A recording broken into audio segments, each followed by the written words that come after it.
My name's Mark DeHart.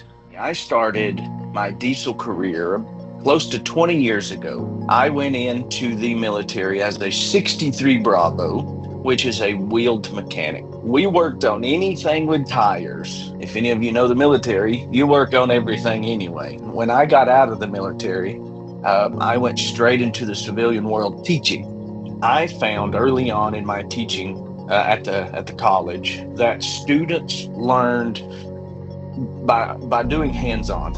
Um, and how do we bridge that gap between electronics and diesel? VR was that solution. So I was an early adopter of virtual reality in the classroom. Running a diesel program is expensive. The cost of training aids alone can easily reach six figures. And here's the issue with that.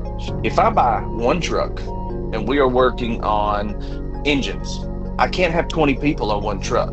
My learning just drops. My retention drops. So I need multiple trucks. Now we're talking a $200,000 truck times six. That cost just skyrockets. And I can only put, 3 to 4 students on a task at a time. VR and our diesel experiences, it allows us to put more students in the headsets. Each student's working on the same task, but they're working on it individual.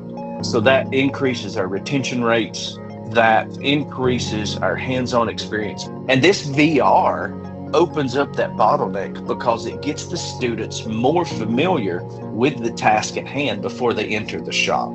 So that shop time is more dedicated to learning and less dedicated to individual teaching because they're more familiar with the content.